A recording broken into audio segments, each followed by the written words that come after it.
Ay nako, magandang umaga po mga tol, mga bes. Sa Amanda ko kayo naroroon sa mga oras na ito. Time now, it's 4 minutes after 9 o'clock. Marahil nagtatanong kayo, bakit na wala ang medyo late ho tayo? Wala ho tayo sa radio ngayon, wala po tayo sa Radyo 5. Dito ho muna tayo ngayon sa ating live streaming sa Facebook. But anyway, kikwento ko na lang ho sa inyo mamaya-maya. Siguro po itong inyong lingkod ay papahinga ho muna. Nevertheless, mga kapatid, dito ho muna tayo. You can catch me here live dito po sa ating Facebook, sa ating live streaming. Anyway, ngayong umaga po, abay pag-uusapan po natin, ito po tungkol kay Manong Digong Duterte, mga kapatid. Like I have said, ito nga pong after 1 year in office, the President finally, ang Pangulo po finally ay despite of all this hindi po magandang mga banat sa kanya, yung mga impeachment na ipinay po ng mga kalaban, despite the fact na pinagtulong-tulungan na po siya ng mga politiko, nandyan pa yung human rights, nandyan po yung US, yung European Union, United Nations. Lumalabas, mga kapatid, napakataas pa rin ng rating ng Pangulong Rodrigo Roa Duterte after 1 year. Marahil nagtatanong yung mga kalaban and they're asking now, anong nangyayari? Bakit tila hindi bumabagsak itong Pangulo, despite the fact, according to my sources, milyon ang ginagasta ng mga kalaban ni Manong Digong para pabagsakin ang kanyang administrasyon, pero tila wala pong nangyayari, mga kapatid. Okay, ayon po sa Social Weather Station, mga kapatid, sa kanilang survey nitong March po, kasi wala pa po talagang latest na survey ang SWS, nitong March po, itong March this year, lumalabas, mga kapatid, na ang Manong Digong Duterte ay meron pa rin trust rating na 75%. 75% pa po yung rate ang trust rating ng Pangulo. Entonces, mataas pa rin po. Doon naman po sa kanyang performance rating, magkaiba po yun Yung trust rating at saka performance rating, mga kapatid, magkaiba ho yun. Alright? Ang performance rating, mga kapatid, ng Pangulong Duterte ay 77% naman, Okay, mamaya ho, pag-uusapan natin, babalikan natin ho yan, yung kanyang performance at saka yung trust rating ayon sa SWS. Wala pa pong bagong survey, mga kapatid, Ito pa rin yung pinaka-latest, yung March 2017 survey. At pagkukumparahin ho natin, mga kapatid, yung rating ng Pangulo versus yung rating ng dalawang nagdaang administrasyon, kung sino po ang mas maganda. Alright. Mamaya-maya, pag-uusapan din natin, yung mga empleyado ng Resorts World, yung mga patron ng Resorts World, magbubukas na pong itong muli dahil kahapon po, pinayagan na ulit ng PAGCOR na magbukas yung naturang kumpanya. Siyempre, hindi naman po pwedeng isara na nila ng tuluyan po yan. Pagkakamali po ng ilang tao dyan, ng security, buong yung ibang mga empleyado, madadamay, mawawala ng trabaho, kawawa naman ho. So, ito po yung isang mga kinonsider o factored in ng PAGCOR, mahigit po ilang libo yung empleyado dyan, mawawalan po ng trabaho dahil lamang sa katangahan ng security, dahil lamang sa kabubuhan ng security chief ng Resorts World, madadama yung 3,000 o mahigit na empleyado. Kawawa naman. Kaya ito po yung pinag-isipan ng PAGCOR. Kaya binalik po nila at binigyan po nila ulit ng lisensya. Kinansila po nila yan. After po nung pag-amok ng isang tao dyan, binalik na po ng PAGCOR. Ang dahilan po mamaya ho, kakausapin ho natin ang tiga-PAGCOR. And of course, may dalubhasa po tayo ngayon, mga kapatid, Itanong mo sa dalubhasa. Problema po nitong PE teacher, 26, ito po yung sulat niya. Dear Kuya Erwin, I am a 26-year-old PE teacher sa isang kilalang universidad. May asawa po ako at may anak na 5 years old. Sir, finally namulat na po ang mata ko na ako po ay isang gay. Currently, may BF ako na call center agent. Paano ko ko, sir, sasabihin sa asawa at anak ko na ako ay gay. Don't get me wrong, Sir Erwin. Mahal ko pa rin ang wife ko, pero parang kapatid na lang. Please help me, Sir Erwin. Signed, Teacher B. Okay? Anyway, Teacher B, kung ikay nakikinig ngayon, bibigyan kita ng payo kung tatawag tayo ng dalubhasa, either si Doktora Camille or Doktora Babes Arsena, yung ating suki, para mapagpayuhan ka. Alright, Teacher B? So, tutok lamang. Bueno, mga kapatid, oras po natin dito sa ating bayan, sa Pilipinas, sa ating sinilangan, ay 9 siyam na minuto makalipas lang siyam na umaga. Araw po ng Friday ngayon. Today is Friday, at 30 ng Hunyo 2017. Ika nga, sweldo po ngayon.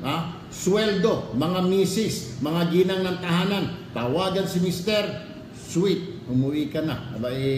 Meron tayong gagawin mamaya, may duty ka mamaya. So, pag-uusapan ho natin yan mamaya-maya, mga kapatid. Alright? Sir, nawalan po tayo. Okay. Walang audio? Nawawalan po. Nawawalan ng audio? Talaga? Why? Wait lang po. Sir, wait lang. Sorry, wait lang. Okay. Alright, mga kapatid, ayusin muna natin ito. Okay. Walang audio. Alright. Okay. Okay, mga kapatid, diretso na. Kung ito, nagkaroon lang, mabuti, pasensya na ho, nagkaroon lang tayo ng konting problema sa ating technical. Anyway, ito yung ating unahin na ho natin itong yung kay Manong Digong Duterte.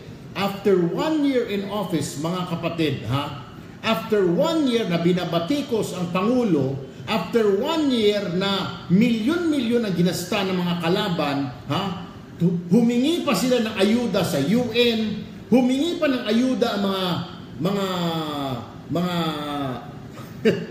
mga hindot, humingi pa ng ayuda sa UN, humingi pa ng ayuda sa European Union, humingi pa ng tulong ng RESBAC sa Estados Unidos, humingi pa ng tulong ang mga kumag na mga dilawan sa mga human rights. Kung kani-kanino na, humingi pa ng tulong ang mga ogag dito ng mga dilawan sa foreign media, New York Times, CNN, humingi na ng tulong, kumbaga sa bugbugan, dapat ay gulpi.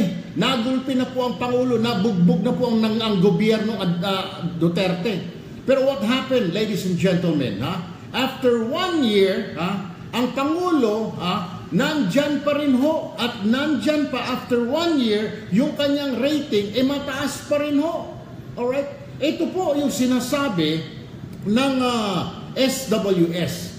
From June last year hanggang March, kasi wala pa pong bagong survey, mga kapatid. June to March, nag-umpisa po ang Manong Digong Duterte, yung kanyang trust rating, nung June 1, hanggang itong Marso, after 9 months in office pa lang, ito 9 months pa lang po itong pinag-uusapan natin, mga kapatid. Yung kanyang trust rating, nung pag-upo niya, 90%, 90%, alright? Ngayon, after 9 months, which ayon po sa ilang mga political analyst na mga eksperto, bumababa po talaga ito. Wala pong perpektong presidente at mananatili yung kanyang rating doon, hindi bumababa. Bumaba po ang kay Pangulong Duterte to 77%. Considered na mataas pa rin ayon sa mga political analysts. This is considered na mataas pa rin. Mamaya po may makakausap tayong political analyst, kaya dyan lamang ho kayo, wag ho kayong bibitiw. Ipapaliwanag po natin.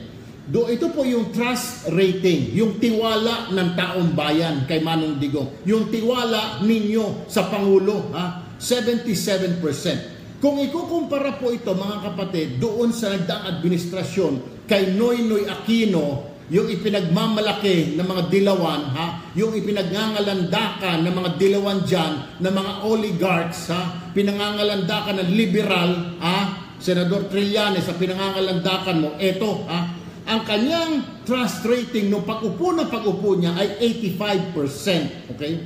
After 9 months, almost 1 year, bumagsak ito to 75%. Kita mo? So bumaba. Pero naman, kung titignan mo mga kapatid, ang Pinoy kasi, marami kasing problema. Ang una naging problema niya mga kapatid, yung tinatawag na KKK, kaibigan, kabarilan, kainuman, ipinesto niya yung mga yun. At saka non-performing yung mga yun, after so many months, walang nagawa yung mga hinayupak na inupo niya. Kaya bumagsak ang kanyang rating. Okay, balik kay Gloria naman ho tayo. Kay dating Pangulong Gloria Arroyo, mababa na ho talaga ang umpisa. Nung pag-upo pa lang ni Gloria Arroyo, nasa 53% na lang po talaga ang kanyang trust rating. Hindi kagaya kay Manong Digong, si Manong Digong at pinakamataas, 90%, si Aquino 85%, si Gloria 53% na lang po. Pagkatapos, after 9 months in office, yung rating niya medyo bahagyang tumaas po ng konti, 55. Ewan ko kung anong nangyari. Wala rin pong explanation dito yung mga survey company. Alright, yan po yung trust rating. 77% po ang trust rating ng inyong Manong Digong. Alright, dito naman ho tayo. Ito po yung sinasabi ng Pulse Asia. Pulse Asia survey ito ay pinagbabasihan natin. Sa kanyang performance rating mga kapatid, iba po yung trust, iba po yung performance. Yung trust, tiwala natin sa Pangulo. Ito po yung performance. Yung tingin natin kung nagtatrabaho ba ang Pangulo, o kung binubola lang tayo tulad ng nakarang administrasyon. Ito na po ang sabi naman ninyo. Ito naman po ang obserbasyon nating lahat. Ang Pangulo, nung pag-upo niya, ay may rating na 86%. 86% po ang rating ng Pangulo. Okay? From June 1 hanggang nitong Marso lamang, ito naman po ibumaba to 77%.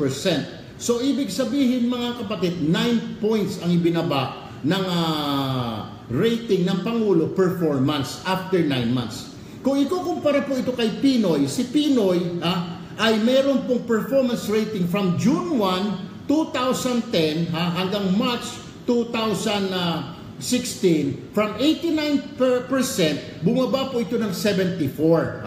Si Gloria naman from 64% bumaba to 62%. Same time po yan, 9 months in office. Ngayon, pero titignan po natin mga kapatid, ano ba mga factors bakit bumaba? Alright. Si Pangulo mga kapatid, alam na natin sa kanyang performance, sa kanyang trust, banat ng banat.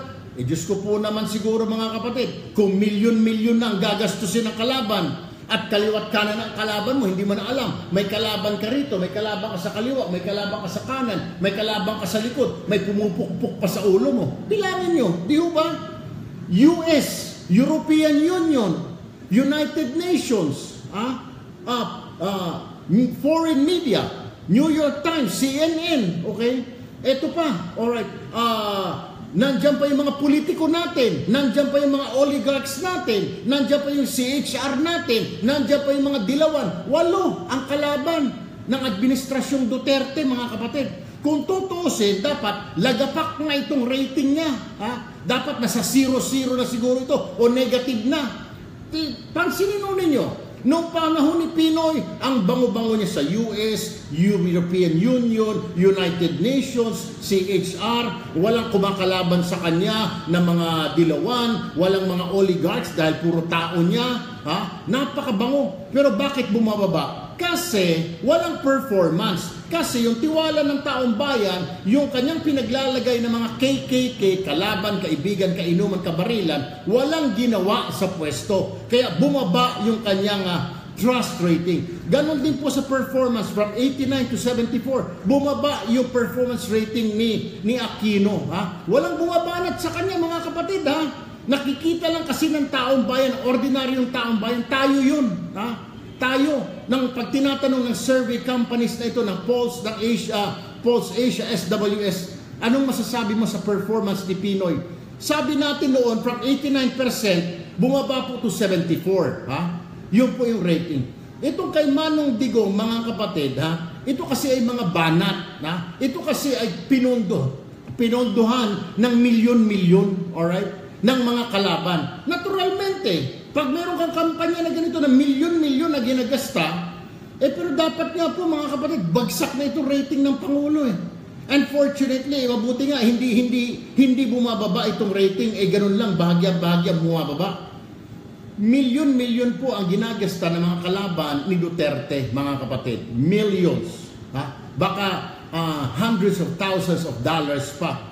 Magtakin mo, US, UN, international human rights, foreign media, tinitira siya. Pagdating naman dito, mga politiko, ay dyan sila Trillanes, nandyan yung mga liberal, nandyan yung Kongreso, sila Alejano, nandyan pa itong CHR natin, na tumitira din mga kapatid. Kaliwat kanan.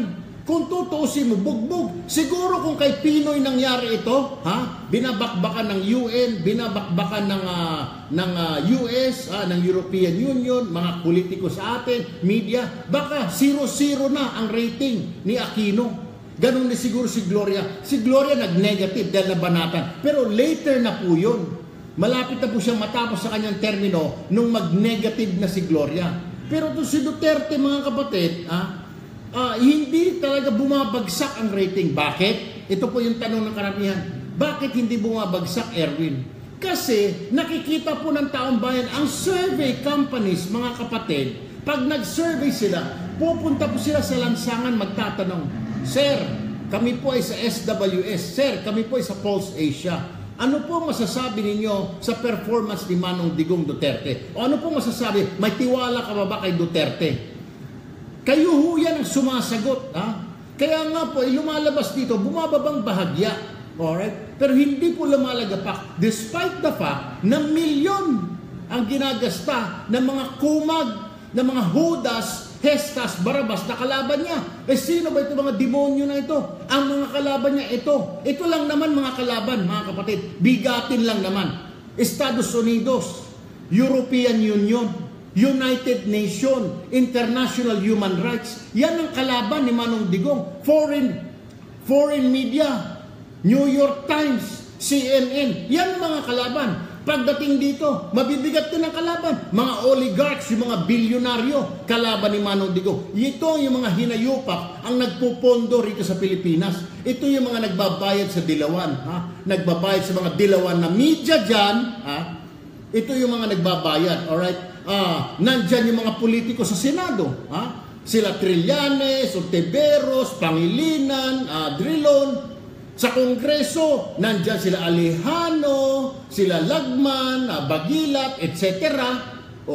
Nandyan pa, pasukan mo pa ng Commission on Human Rights. So marami, bigatin ng mga kalaban. Pero tingnan mo, bumagsak ba? Oo, bumabagsak. Pero pa konti. Hindi lumalagapak. Despite the fact na milyon-milyon na ang ginagasta ng mga kumag na ito. Buti nga sa inyo, Sana maubos ang salapi ninyo sa kalokohan ninyo. Anak ng baka. Ito po yung sinasabi natin, sandali lamang ho mga kapatid May tatawagan lamang ho ako dito na kaibigan ho natin na political analyst para ipaliwanag ho sa atin bakit despite all this hindi bumabagsak ang rating ng Pangulong Duterte. Hindi talaga lumalagapak yung rating ng Manong Digong Duterte. It is because of the fact, mga kapatid, yung patuloy na suporta ng taong bayan, yung patuloy na pagtiwala ng ninyo, natin, kay Manong Digong Duterte. Kaya hindi po talaga siya na bumabagsak ang rating. Professor Dindo Manhit, magandang umaga po, sir. Magandang umaga.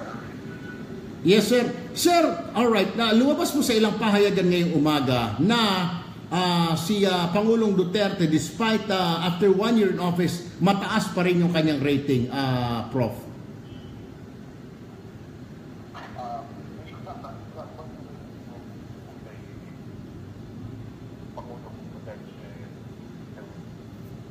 Prof?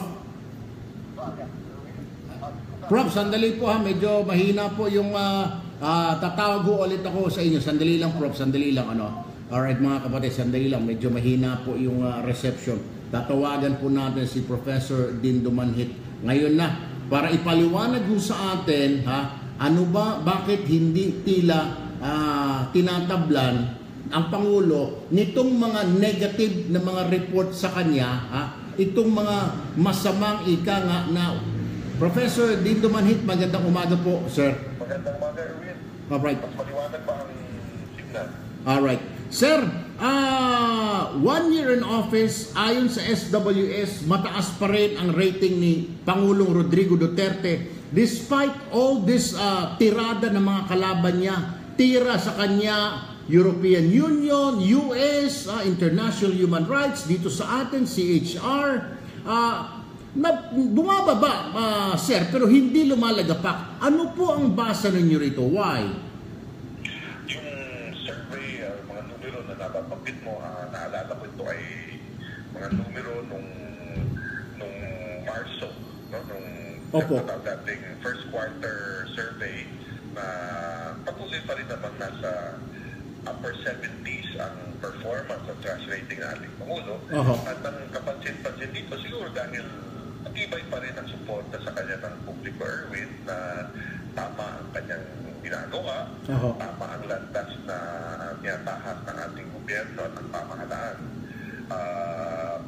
sa mata, sa pananaw ng ating mga taong bayan. No? So, nandiyan pa ang suporta.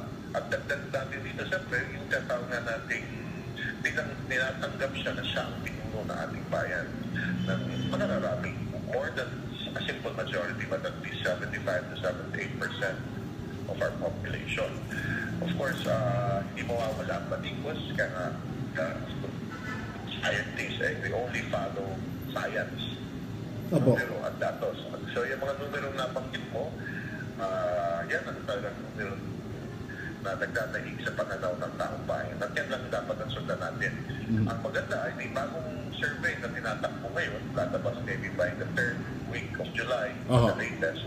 Hintayin natin yun. Tingnan natin kung naapektuhan ba ng Marawi, naapektuhan ba nito mga patuloy na batikos on extrajudicial killings by international organizations. Ang popularity na ating pagkulang. Sir, does it follow ba? Pag ang trust rating mataas din ang performance or not necessarily na parehong mataas, yung isa maaring bumaba, maaring malaki ang tiwala ng taong bayan pero sa pagdating sa performance, bumababa. Paano ho ito? Normally, hindi pantay pero malapit sa isa't isa. Kasi alam naman natin pag maganda ang pagtiwala sa iyo, maganda rin ang pagtingin sa iyong performance. Alright. Sir, panghuli na lamang na katanungan. Ano pa ba sa tingin ho ninyo para hindi bumaba ang...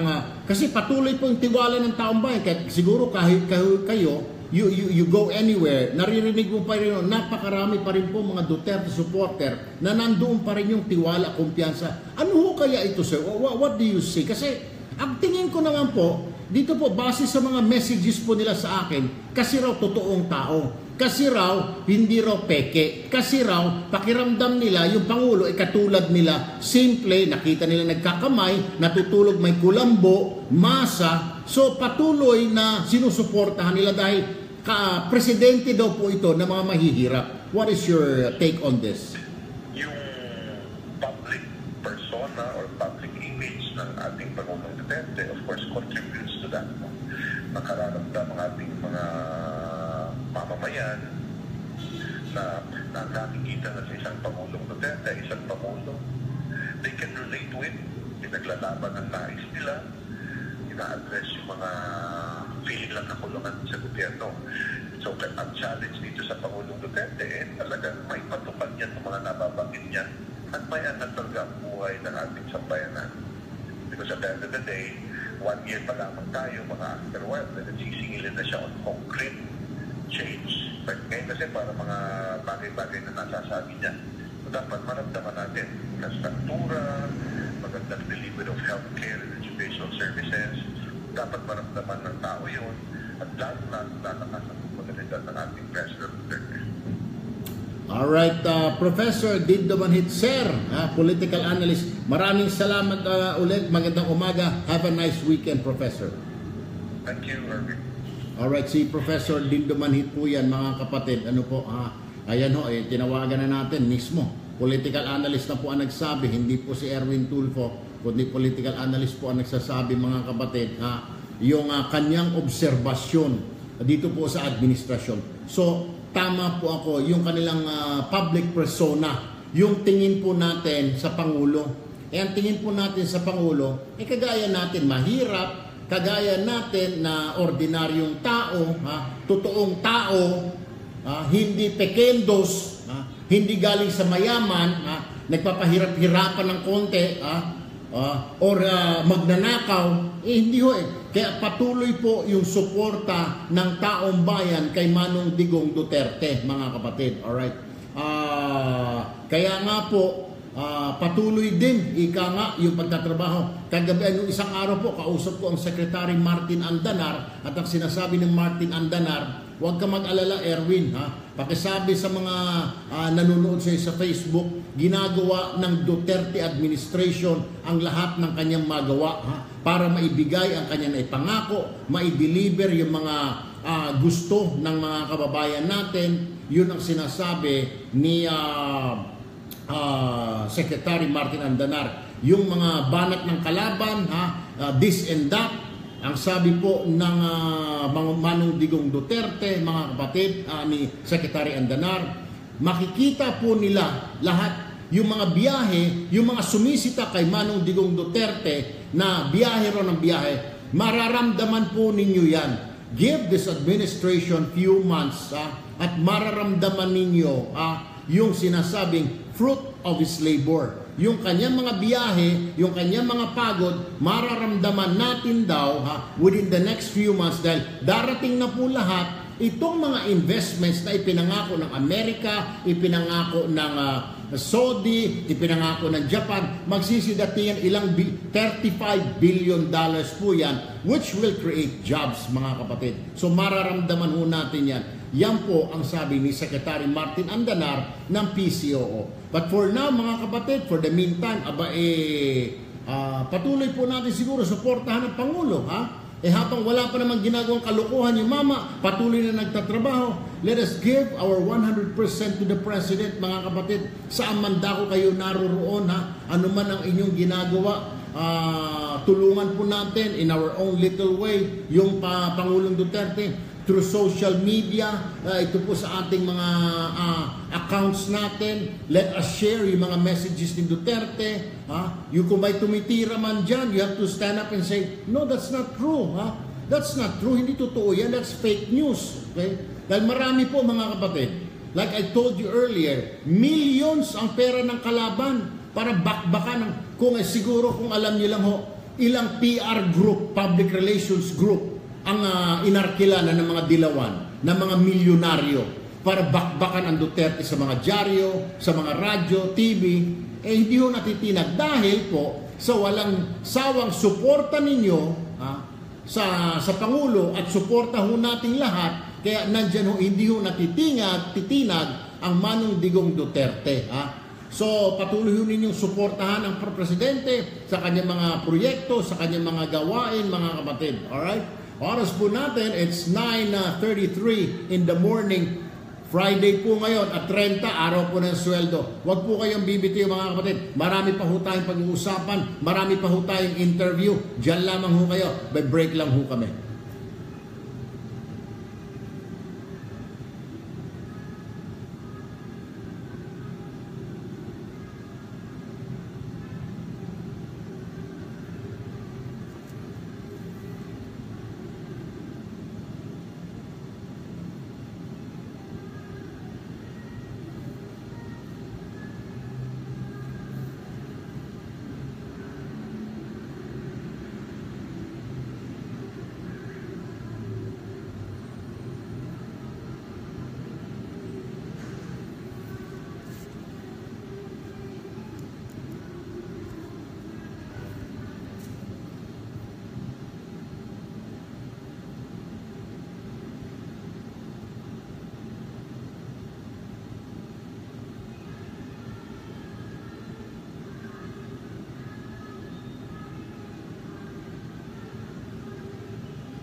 Alright, oras po natin, it's 35. Sir,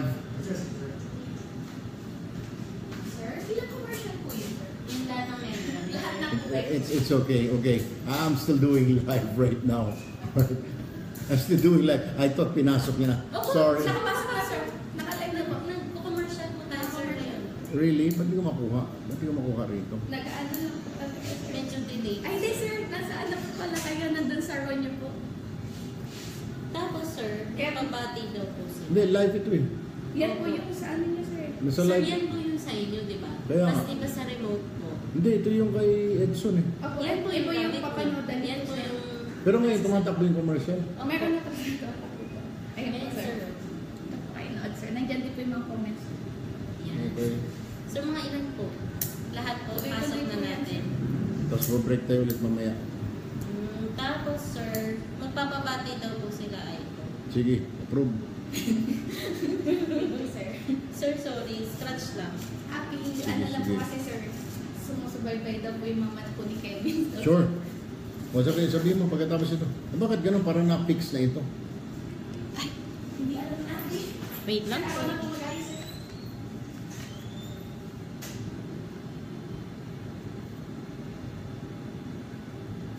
Nakapanood pa rin nila ako rin. Hindi na, narinig nila. Ito commercial na nakikita Hindi nila. po, commercial po yung nakikita nila. Ba't palang sound? Sa, eto po nakastop po daw ngayon, sabi ni Aiko. Pero sir, kanina po nakita ko po yung gumagalaw. Madami po siyang inayos na commercial. Ah, ganun. Opo. Hindi lang po napalitan ni Abby yung... Lupit ng video streaming ni Idol. May sponsors pa. Uy, bilisan natin. Opo. Pag natapos po yun, sir, go na po kayo. Yes. Senyasan mo ako rito. Dapat pala dito kayo nakapwesto para sa senyasan tayo. Hindi ko nakikita eh. Sabi nga po namin, sir, kahit po walkie-talkie. Kaya nga eh. Sir, ito. Nagbasa niyo naman po yung sulat ko. Okay, sir. Sabihin ko na po. Eh, bakit wala pa rin hindi gumagalaw? Wait lang po. Eh, balik na tayo siguro. Bumabagsak yung rating eh. Sige po. Papasok na ako ha. Takboy mo ako ngayon dito.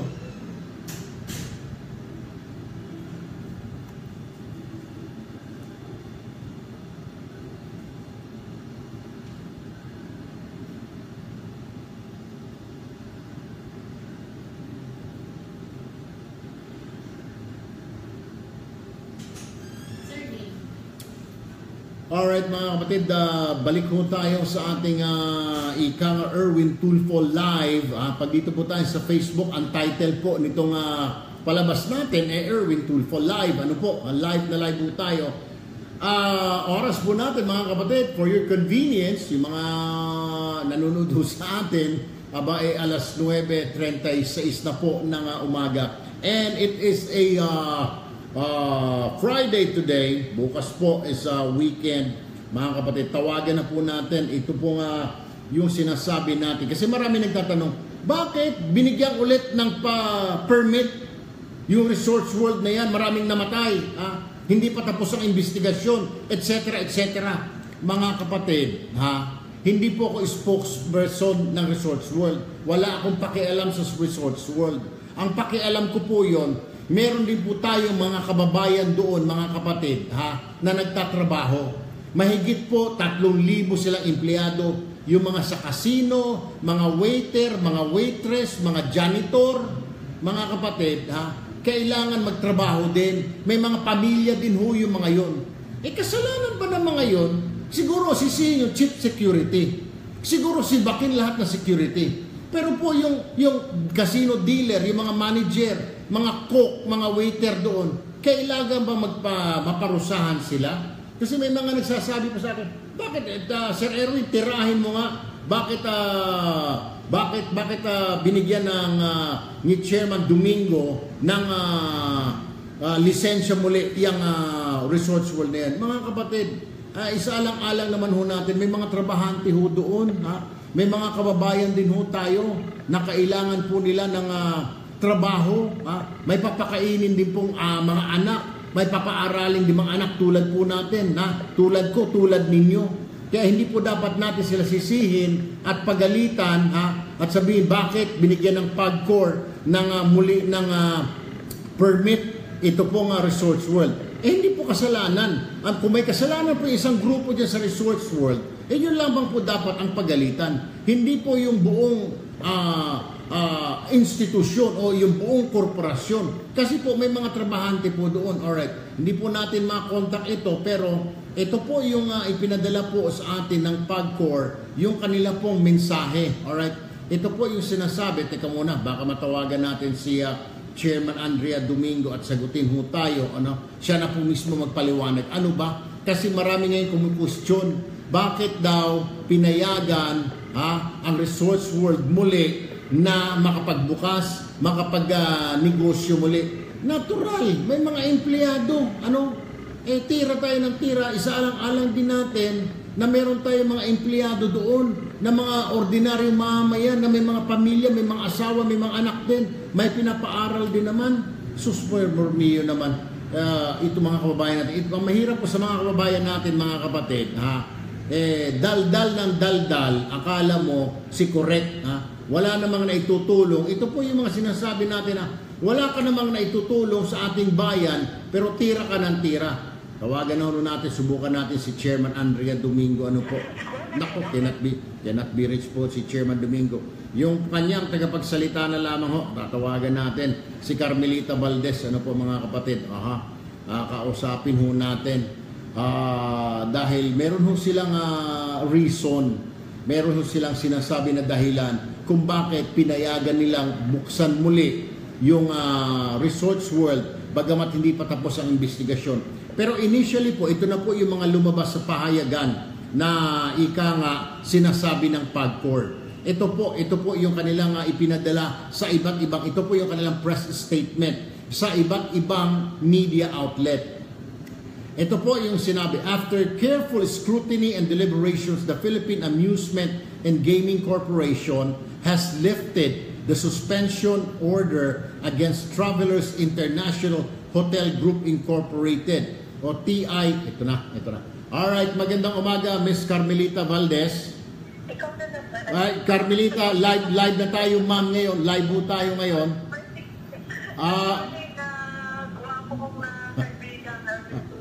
Naku ma'am, maraming salamat. Live ho tayo ngayon sa Facebook, streaming ho tayo. Ma'am Carmelita, pakipaliwanag lang ho, kasi may mga kumikwestiyon at nagtatanong, bakit daw binigyan ka agad, wala pang isang buwan, binigyan yung suspension, binigyan ka agad ng permit ulit na makapag-operate ng PAGCOR ang Resorts World. Ang sabi ko, por Diyos por Santo, maraming trabahante yan. Mga manggagawa na may pamilya rin, may mga anak na pinapaaral, pinapakain. Hindi naman ganun kasama ang PAGCOR. Kayo na ho magpaliwanag, Ma'am Carmelita. Oo. Para sa kabatiran ng lahat, kinonsider din kasi ng PAGCOR ang halos mahigit 6,000 na mga empleyado ng Resorts World na natetenda na naapektuhan ng kanilang kabuhayan.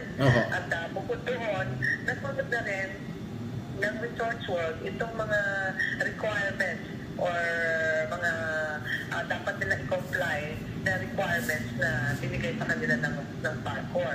Katulad itong pagkuha nila ng bagong security agency at saka mga experts para ma-assess at ma-improve itong kanilang safety and security systems.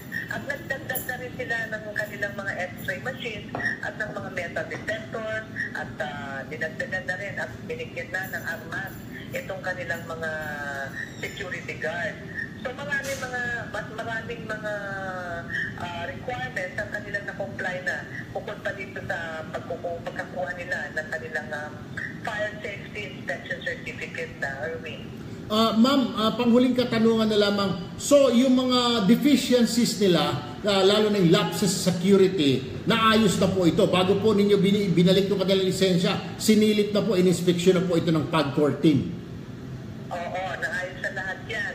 At nag-seminar pa ngayon, kaya pag-undergo ng seminar, ang kanilang mga empleyado para dagdag na rin sa kanilang safety and security measures.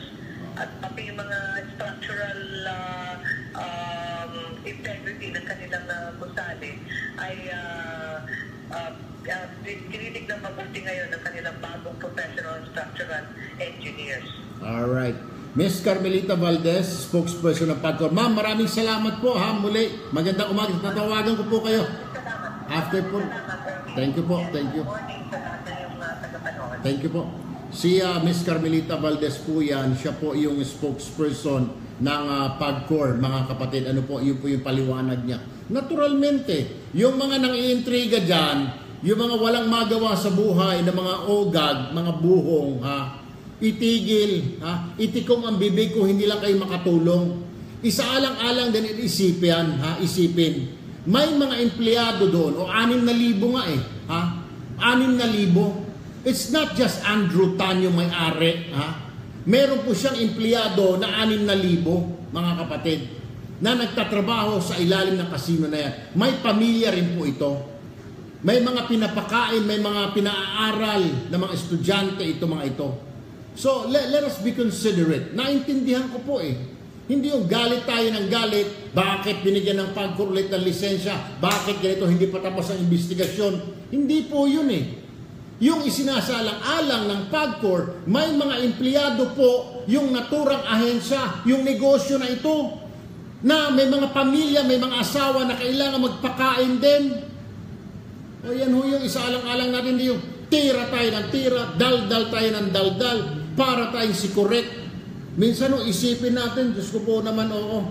Anyway, oras po natin is 15 minutes to go before 10 a.m.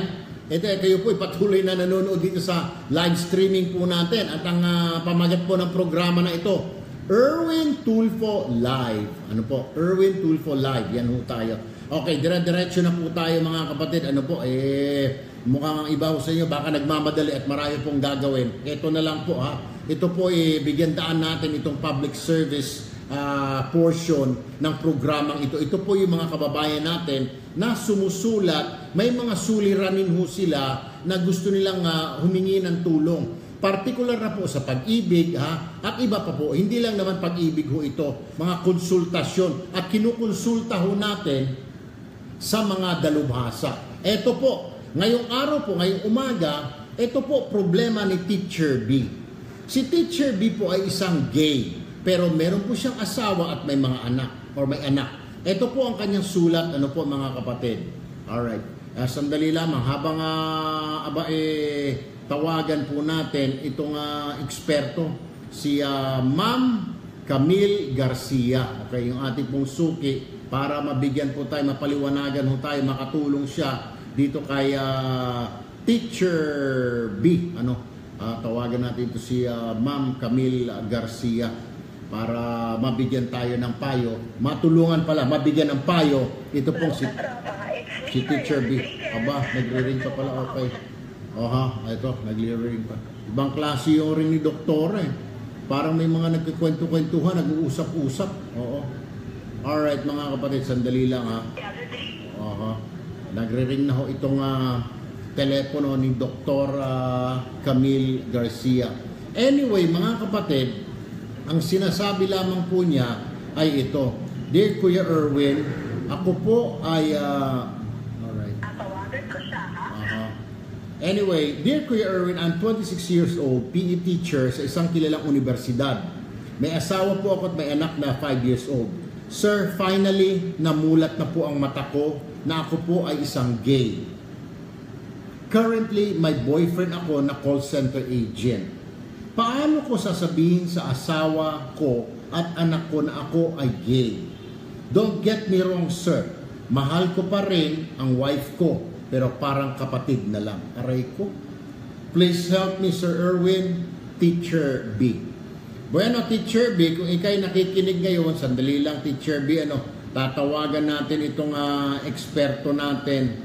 Sila magpapayo sila dahil itong mga ganito mga bagay-bagay, hindi natin masyado kabisado yung mga ganito. Lalo na pag itong problema mo, medyo mabigat itong problema mo. May asawa ka at may anak, pero may boyfriend ka ngayon na lalaki. Okay, yun ang problema. Teko. Okay, ay sumagot ni Dr.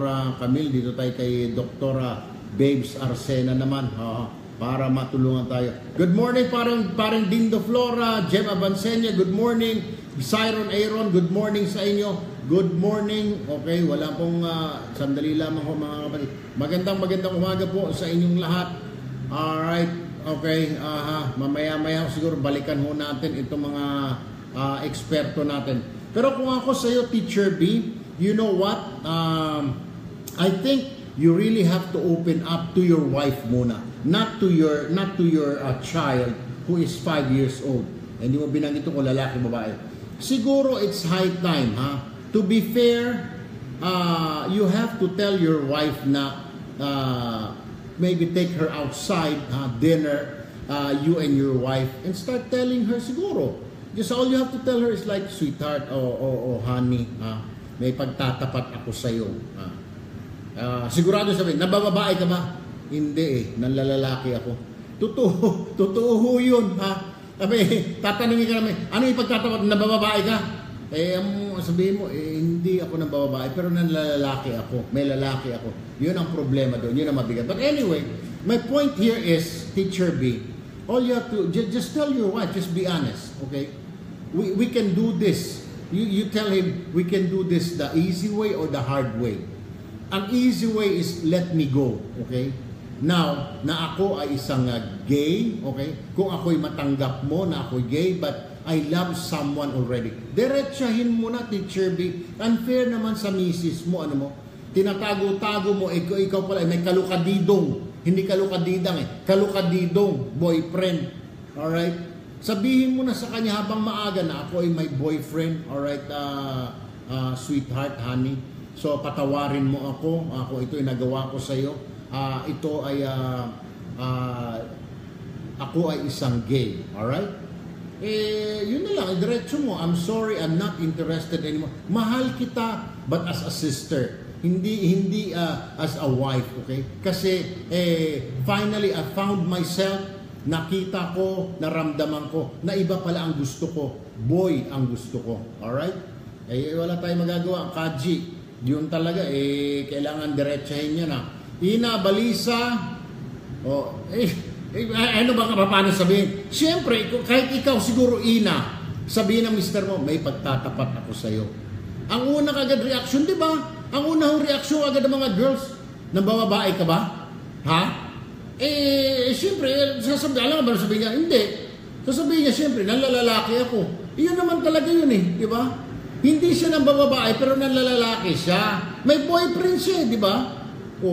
Ganun lang ho ka-simple yun. But anyway, Teacher B, if I were you, I would tell my wife or your wife directly, sweetheart, alright, I am gay. Ganun lang, diretso mo lang. I am gay. I am gay. Naku, Diyos ko po naman. Ganun lang ho ka-simple yan. That's all you have to do. You just say, I am gay, I'm sorry.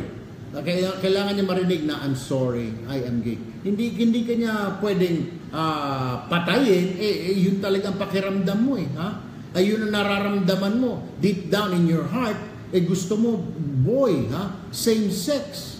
Ngayon kung talagang pagpipilitan, di bale, pero I don't think na si babae, si misis mo ipapayag doon na ikaw ay gay at magkatabi pa rin kayo, etc. I was just wondering kung bakit ano kaya kayo nagkaroon ng anak, Teacher B, Anyway, mga kapatid, natapos na naman po. Almost, it's 9 minutes to 10 o'clock.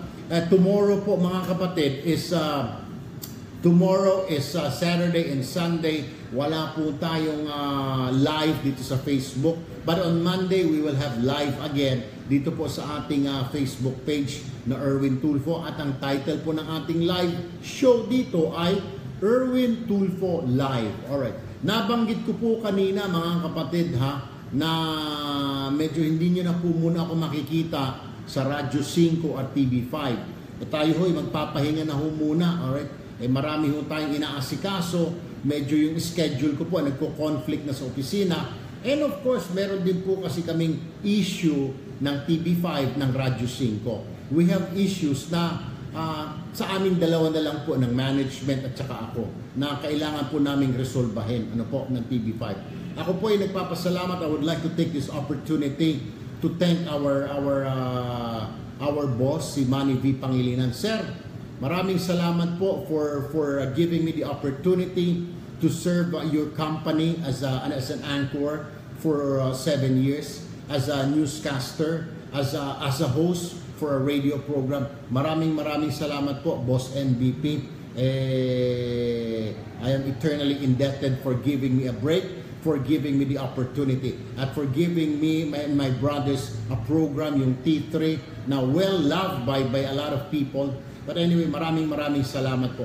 Doon po sa mga kasamahan ko, sa mga co-workers ko, mga reporters po ng TV5, yung mga staff, cameraman, mga producer, yung mga writers po namin, com staff namin, sa radio, yung mga engineers po namin, researchers namin. Maraming salamat. It's nice working with you guys, pero talagang ganito ho. Sometimes we have to part ways. Medyo papahinga lang ho muna tayo. So, paki-share na lang po, paki-text na lang po mga kaibigan ho ninyo. Yesterday po was my last day at TV5. Tayo ho ay magpapahinga ho muna. Maaring you will see me, malapit na ho sa ibang tahanan na naman ho. Ano po? Abangan nyo na lang po yung announcement ko dito po sa aking Facebook page, yung aking pong bagong tahanan. Magbabakasyon lang po ang inyong lingkod. Pero wag ho kayo mag-alala. Magbabakasyon ho tayo, may live pa rin ho tayo. Of course, tuloy-tuloy ho yun. Hindi ho mawawala yung live natin mga kapatid every day, except Saturday and Sunday. Pero abangan nyo po ako sa isang radio station po, isang TV station. Ngayon po, by the way, pa-plug ko na rin ho mga kapatid. Every day po, Monday to Friday, guest host po ako doon sa programa ni Tol Ben Tulfo at Alex Santos na Kilos Pronto. Mapapanood po ninyo yan sa PTV4. Kilos Pronto, Monday to Friday, 5 p.m. po yan to 6 p.m. Mapapanood nyo rin po sa kanilang website, sa Bitag, or sa kanilang Facebook page na Kilos Pronto. Mapapanood nyo po ako. Guest host po ako doon, alright? Hindi po ako permanent, pero araw-araw, naroon po ako, tumutulong po ako kay Tolben, inimbitahan po ako ni Tolben at parang Alex Santos, para samahan sila. Itong programa po, kung kayo may mga problema, paki-relay na rin po sa mga kaibigan ninyo, kamag-anakan, ka-Facebook ninyo, friends ninyo. Kung may mga problema po, pwede po kayong dito sa akin, sa Facebook ko, pwede kayo mag-message or tumawag sa 410-6726 kung kayo may problema sa trabaho, kayo ay winawalang hiya, inaabuso, hindi pinapaswelduhan, may kamag-anak kayo na sa abroad na hindi pa makauwi-uwi, itawag nyo lang po sa amin, ilapit nyo po sa amin, at ito naman po ilalapit ko doon sa public service program na Kilos Pronto. Every afternoon po yan, wag mong kalimutan, ugaliin po. Kilos Pronto, 5 to 6 p.m. every day, Monday to Friday. PTV4 po, pero you can catch it also sa Facebook po nila, Kilos Pronto. Or dito po sa atin, isi-share ko po yung programa na yan, Monday to Friday. And then, pero abangan nyo po, malapit na, next month po, tayo ay may bagong tahanan na. Bagong radio station at bago pong TV station. Antabayanan lang namin na ninyo yan. But anyway mga kapatid, doon po sa tumutok sa atin, sumuporta sa atin from 2010 hanggang 2017. Sobrang daming salamat po. Hindi po magiging Erwin Tulfo sa Erwin Tulfo kung hindi po dahil sa inyo. Kasi kahit na anong daldal ko rito, anong salita, kung hindi naman nyo ako tangkilikin, hindi nyo ako papanoorin, hindi po ako magiging Erwin Tulfo. Kaya nga po yung iba dyan, nagsusumikap. Yung mga hindi pa po sikat, gustong sumikap, tinitira ako. Ano po? Banat ng banat. Suportado pa ng mga barkada nila, ng mga bossing nila. Banat ng banat para sumakay. Naintindihan ko naman yun. Yung mga galit po sa atin. You cannot satisfy everyone. Ano po? Hindi mo pwedeng pakiusapan o hindi lahat ng tao matutuwa sa'yo. Pero ako at least alam ko na suportado ako ng masa. Suportado po ako ninyo. Ano po? Mas mabuti na yung dito ako sa mga mahihirap. Mas mabuti na dito ako sa middle class, sa mga masa, sa mga mahihirap, sa mga taong grasa. Rather than lang doon ako sa mga oligarch, mga mayayaman. Hindi ho baka kakatihin ho ako. Sa totoo lang mga kapatid, galing po kami sa mahirap. Hindi po kami mga bilyonaryo na ipinanganak. Tatay ko po sundalo, nanay ko ay housewife.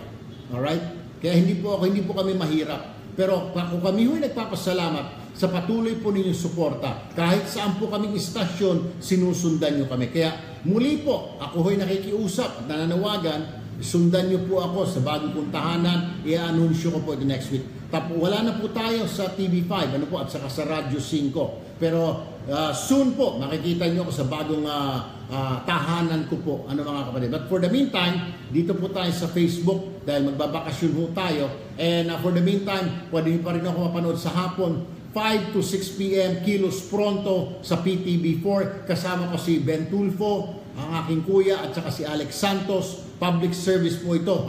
No holds barred din po. Para pong T3. Banat po ito. May reklamo, problema, nariyan po kami, tutulong po kami. Abangan niyo po ako. Anyway mga kapatid, and punto, alas 10 na po ng umaga. Sobrang daming salamat. Day off ko po bukas, Saturday, Sunday. Have a nice weekend everyone. Kita-kita po tayo sa Lunes ulit. After that, magbabakasyon po tayo ng isang buwan. Pero live po tayo lagi sa Facebook. Abangan nyo yan. Hindi po tayo mawawala. Saturday, Sunday lang po tayo wala sa Facebook. Mga kapatid, ipa-plug ko na rin po. May website na po tayo, erwintulfomedia.com. Doon po mapapanood yung itong replay na ito at yung mga post ko, mga vlogs ko, pwede nyo po mapanood doon. At may chance po kayong manalo ng 300 pesos na load kapag kayo po ang napili naming visitor ng aming website. Ano po mga kapatid, randomly pinipili namin. Pwede nyo rin po akong, you can follow me sa aking pong Twitter at erwintulfo2011.com. Sa aking pong Instagram, Tulfo Erwin po naman ako doon. And of course, sa aking Facebook page po, Erwin Tulfo, mga kapatid. Maraming salamat po. Have a nice weekend everyone. Ako po si Erwin Tulfo. Sumasaludo sa inyo. Thank God. Good morning.